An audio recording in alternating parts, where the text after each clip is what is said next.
I want to start off today with a quote from Adam Smith.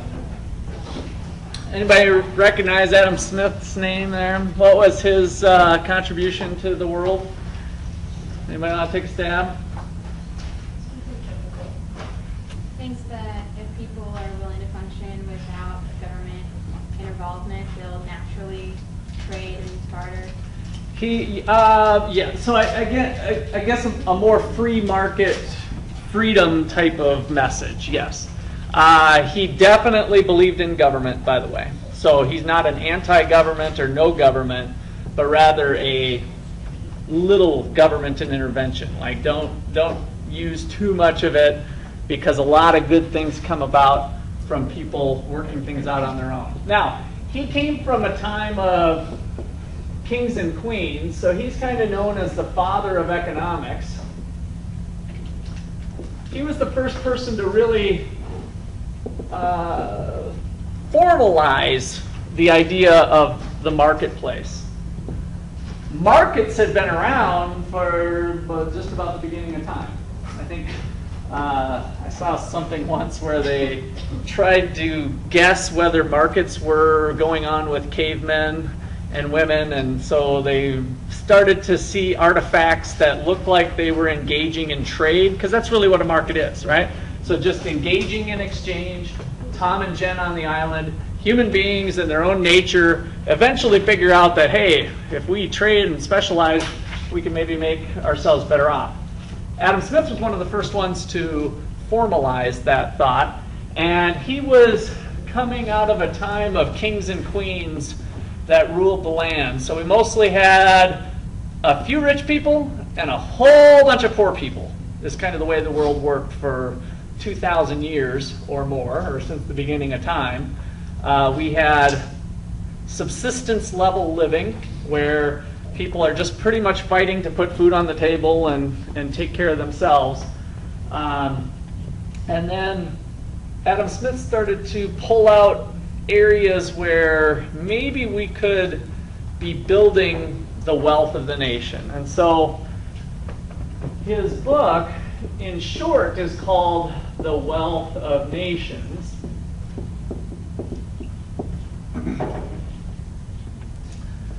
But the lengthy name of the book is probably more indicative of what he wrote it for. And it is The Nature and Causes of a Wealth of Nations. So what he was pointing towards in this book was how the accumulation of value, the accumulation of wealth, not so much in monetary terms, of being able to buy the next greatest trinket like we think of it, not in materialistic form so much as I think it's maybe perceived today, but again, coming out of 2,000 years of poverty, essentially, of subsistence living, you know, how can we have people help themselves? And so that was the type of wealth he was referring to more so in the book. And is there a way to have that happen for the masses of people? All right, so here's a quote I want to reflect on. It is not the benevolence of the butcher, the brewer, or the baker from which we expect our dinner. It is not the benevolence of the butcher, the brewer, the baker from which we expect our dinner, but from their regard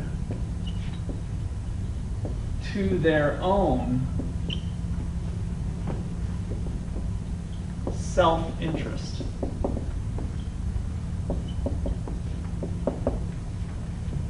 It is not the benevolence of the butcher, the brewer, the baker from which we expect our dinner, but from their regard to their own self-interest.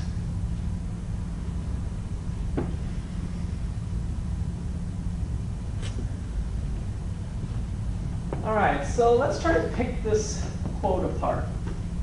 What does it mean to be benevolent?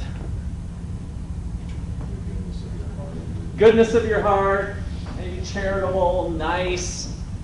So notice he says it is not the benevolence. They may be that, but it's not that from which we expect our dinner. So it's not because the butcher, the brewer, the baker are just nice people that we expect to have our dinner, but exactly the opposite in a way. But it's rather from their regard to their own self-interest.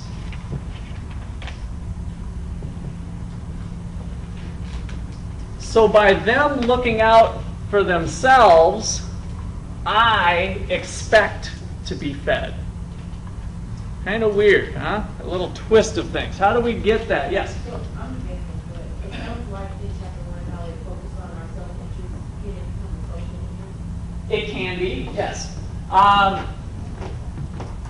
Do we need to rely on that? So it could be a social interest as part of your self-interest, and that's something I think is real important, that self-interest is different than selfish, right? Not me solo, but I could have broader interests. But I think this statement goes even a little deeper than that and says, is it possible to get fed if we even have a selfish person? So let's just push the envelope. I don't think at all, one bit, from other things that are in the book and other things that he did, that self-interest meant selfish at all. So I definitely agree that there's a broader thing here on what it means to be self-interested. However, let's push it to that level.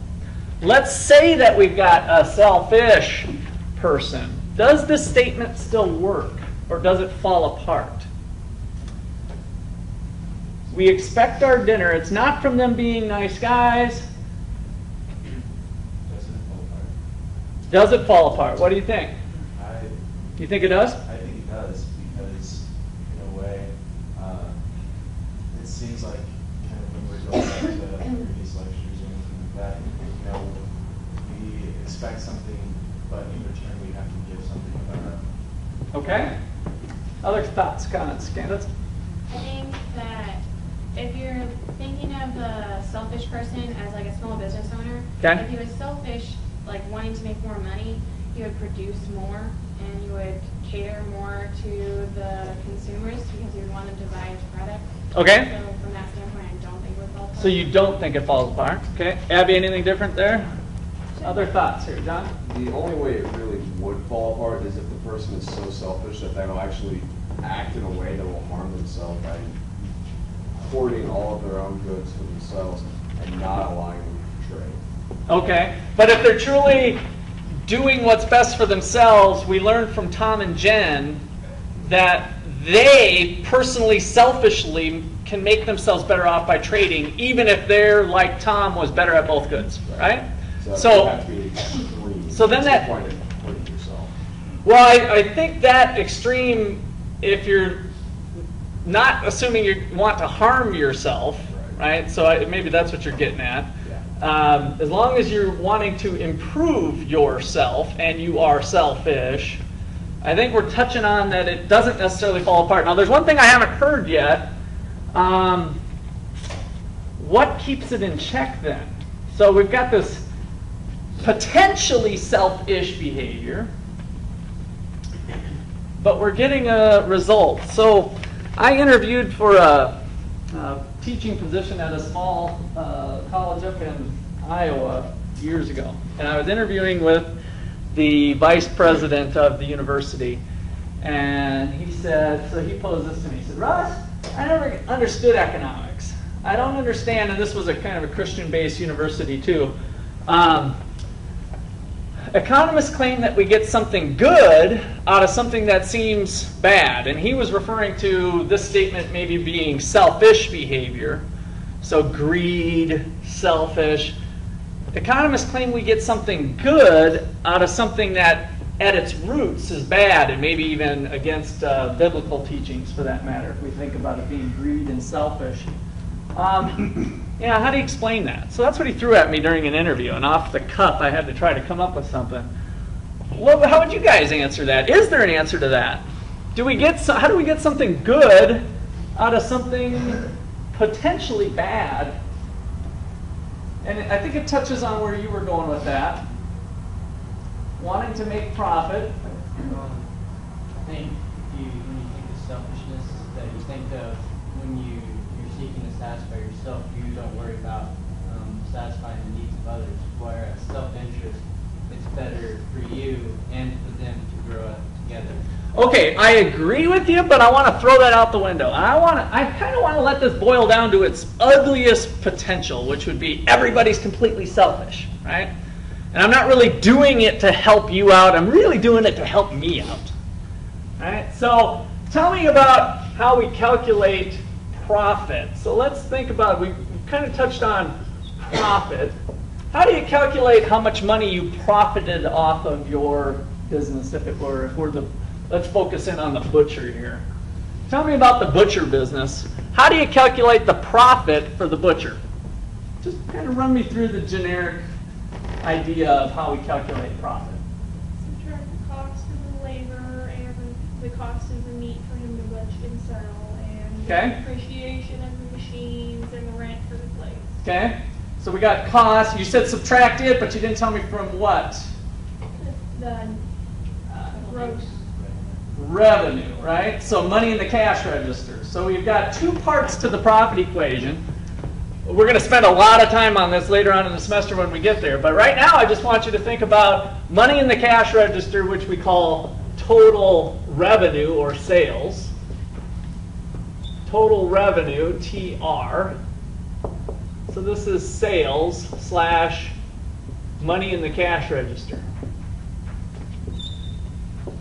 From that, as Abby pointed out, we need to subtract off our expenses. So let's just lump them all together as costs.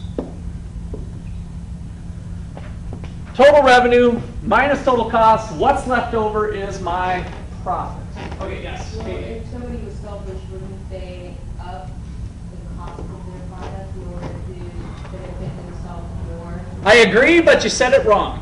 And you said it wrong, so I really want to highlight it here and give you an extra credit point for bringing up a wonderful wrong point.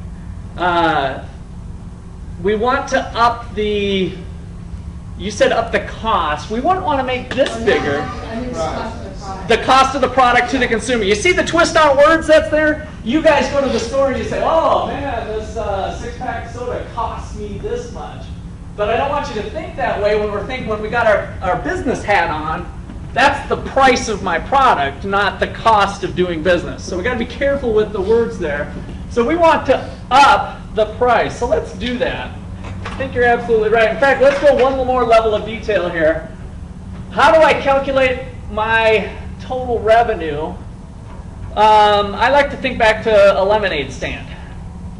So all I sell is lemonade. How do I calculate the total money in the cash register at the end of the day for my lemonade stand? What do I need to calculate?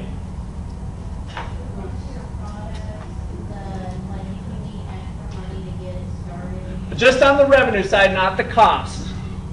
So I'm a little business and I run lemonade. Money in the cash register. How did it get there? What did I do? Sold some product. So that's the quantity sold times the price per glass of lemonade. Price times quantity is total revenue. And then I'm just going to leave this generic, but all the things that you were about to say there with the cost of the sugar and the water and the pitcher and maybe some startup costs, all kinds of different costs.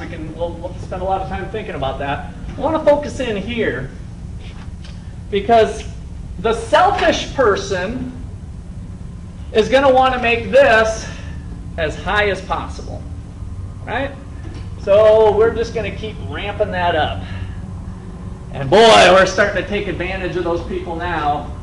The meat was $8 a pound, but the butcher said, oh, I need some more money, I want to go on vacation. I'm just going to make it $12.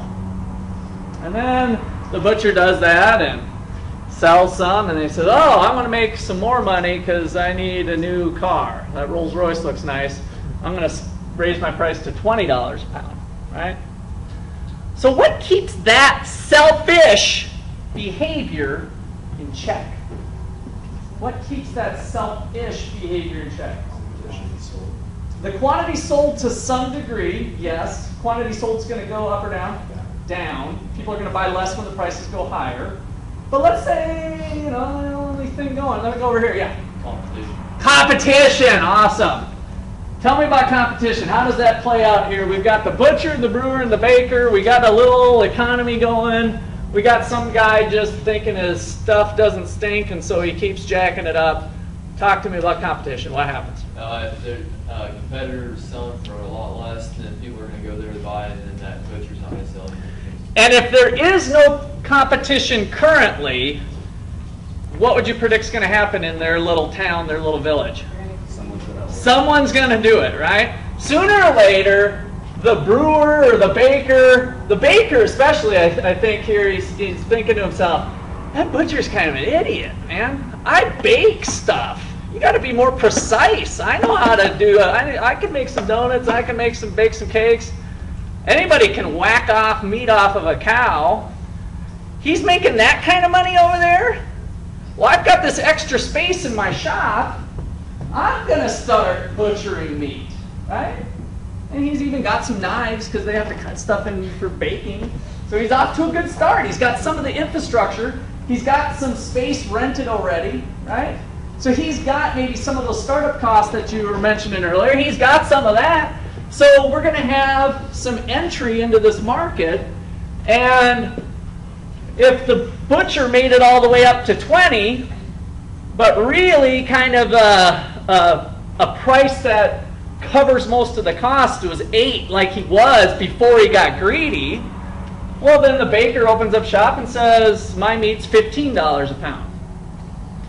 And assuming that the meat is fairly comparable in quality, everybody rumbles over, and while they're getting their donut in the morning, they pick up a couple pounds of meat, right? So then how does the butcher respond to that? He's got to lower. He's like, oh man, where did everybody go? Nobody. Talk about quantity going down, which is a part of it, by the way. What Michael said with quantity, the availability of substitutes plays an important role in the demand. We'll get to there later when we get to chapter 3. But they're going to be walking over. All of a sudden the butcher says, oh, sale. Hey, everybody, I was just kidding about those other prices. $14 a pound. And then the baker says, well, I can do that a little cheaper than that. 12, 11, 10, 9. Competition drives that price down. How far? How far will that price fall? So where they can still make a profit. What kind of profit? So is it reasonable to think that the prices would fall so far that they're not making a profit anymore? No. Why are we doing it, right? I got to pay my labor. I got to pay my cost of materials. I got to pay my rent to my landlord. Eventually, I got to pay myself for running the business, right? So there's some amount of profit. What amount of profit? What amount of profit is fair? And will we get there? Do we need the government telling us what level of profit is fair? Do we finally need to step outside and have somebody monitoring things and say, that's fair, that's not fair? Or will the market figure it out on its own? How far will that price fall? What level of profit is the right amount? So we're thinking it's got to be greater than 0, right? Are we all on the same page there? But it can't be $100 million, at least in this little village in England where we're doing this scenario. That's like the level beyond the level of their GDP. Yes? Yes, to some degree. I think you're right. Because eventually, imagine this thing going, we're running to the baker, then the butcher cuts his price, we're running to the butcher, we're running back to the baker, they're battling it out. So the consumers they're going to be willing to pay some price. In fact, they're always willing to pay some price, right? Let me come back to that in a sec. Even when the butcher jacked his prices up to 20, granted, some people started eating chicken and pork and finding other things to eat on a given night. But on that special occasion, on the anniversary night, if both husband and wife were really meat eaters, they'd splurge and buy that high-priced beef, right? So that it didn't destroy the market necessarily. All right, so let's get back here. We're going back. That price is falling. Profit's got to be above zero, but how much? And we're talking about something generically. I'm not looking for a number. I really want you to press your brains about what is that profit? What is the right amount of profit? Now, are there people out there that think the right amount of profit is zero? Everything should be a non-profit. Well, that doesn't work. Is there efforts going on? Okay, what is that fair amount of profit, Katie? Wouldn't it have to be like enough profit to keep your business going? Because like if you only make so much profit, eventually your costs are going to override. Okay, I'm with you on that. So we're kind of down to the final frontier here. We need to cover all of those hard costs, but then what does that last residual, whatever this number is, that last leftover amount, this is bigger than this. I'm kind of trying to push your brains to think, well, how big? How big is big enough? How big is too small? Well, what's the appropriate amount? And again, we're talking in more general terms. Does it just depend on whether you're wanting to expand your business or not? Not necessarily, because I think we have a lot of small business owners that just kind of do it day in and day out. They're happy with what they got, right? Not necessarily focused on expansion and growth. Minimum wage. Minimum wage. Just figure it out with just doing like trial and error with consumers. Okay, trial and error, but ultimately, what does this butcher... So I'm back to the small business idea. The butcher's a human being. Let me put a face on him here. There he is. This guy uses this for what? Cover what? Survive, right? To cover this part of the island. This guy is over here, and during the course of the business, he needs to cover all of this. But we already agreed that this can't be zero. Why? Because he needs to come back over to here, make a mortgage payment, buy some brew, buy some steak for himself, buy a birthday cake, right? So he has living expenses to cover. Now, what would cause that butcher to want to go work for somebody else instead of himself? Yes. If the butcher can go work for somebody else and make more than busting his tail here, then he'll do it, right? And he'll quit running his own small business. So if the baker runs him out of business, but then hires him. Possibly, yeah. Maybe the baker does run him out of business, and for other reasons, he's able to hire him back or something, and he's making more than what he would have done here.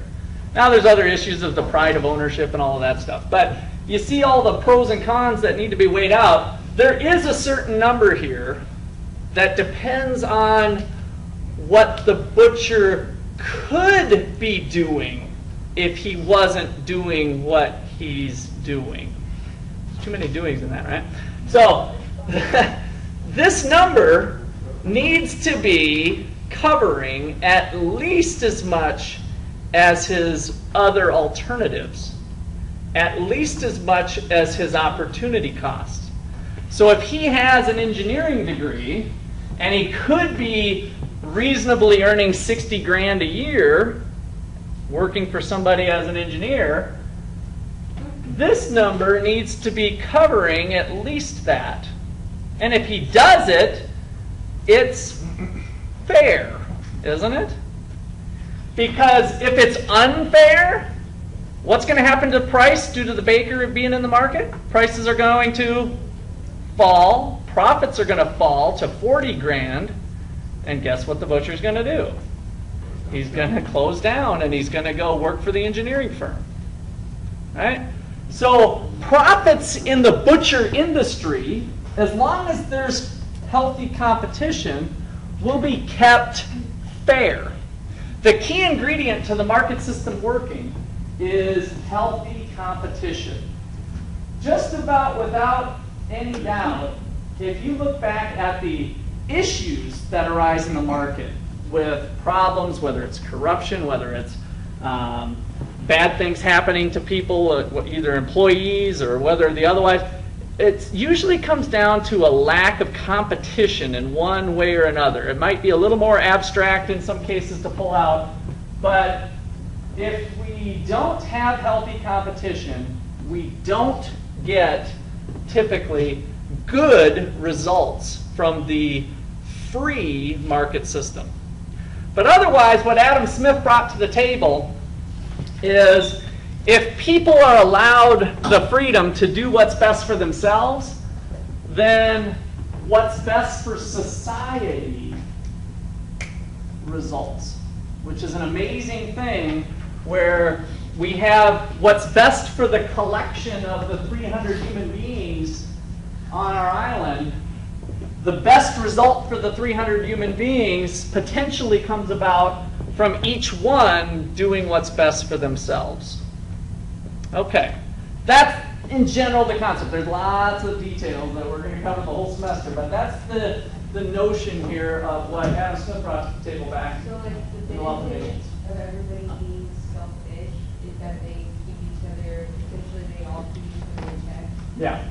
The greed is kept in check by another greedy person. It takes two greedy people or more, actually, probably, preferably, because what we found is that if you have two greedy people, they figure out how to beat the system and they work together as one. Oh, I'll take the market here. Why don't we just, hey, if we work together, we can keep meat prices at $20, right? That's called price fixing, and that's illegal. So a number of these illegal maneuvers over the last 200 years have been kind of figured out. And then we have laws on the books to protect people's property rights and to keep the rules of the game fair and consistent for all of the firms, collections of people, whether on the buying side or on the selling side, behaving in a manner that encourages competition rather than discourages it. Competition is the key ingredient to the market system for it to work right. And so part of what we'll spend time this semester is showing you when the market system fails to produce the right amount, when some of those key things are missing. Okay. Any other questions or comments there?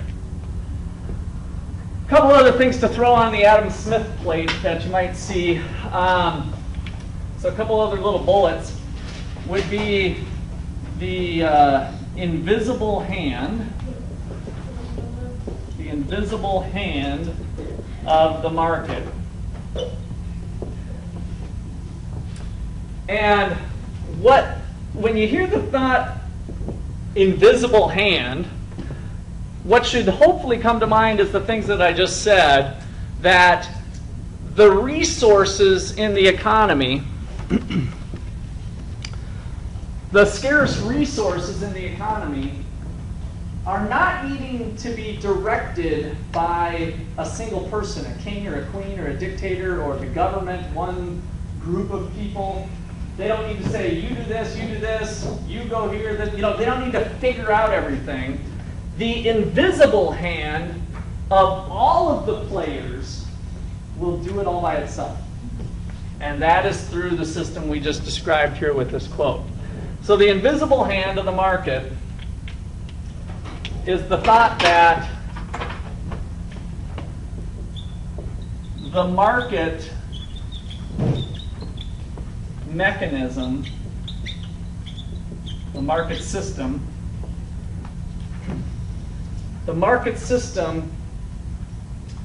will guide scarce resources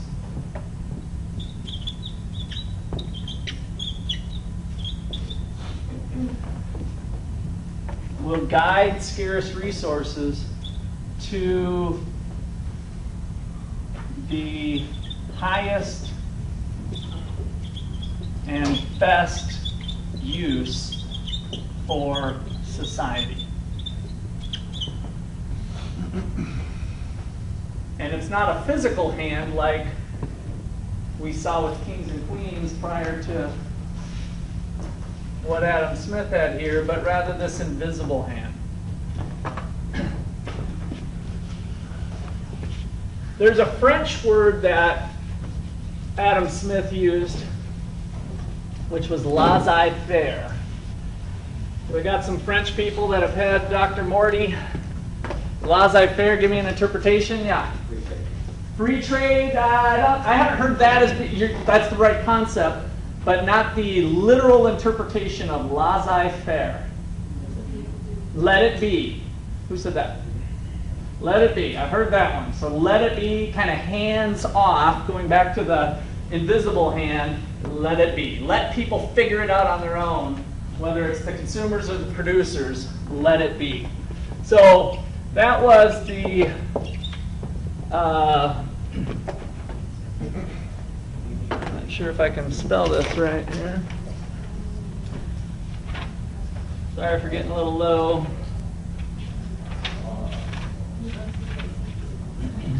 There we go.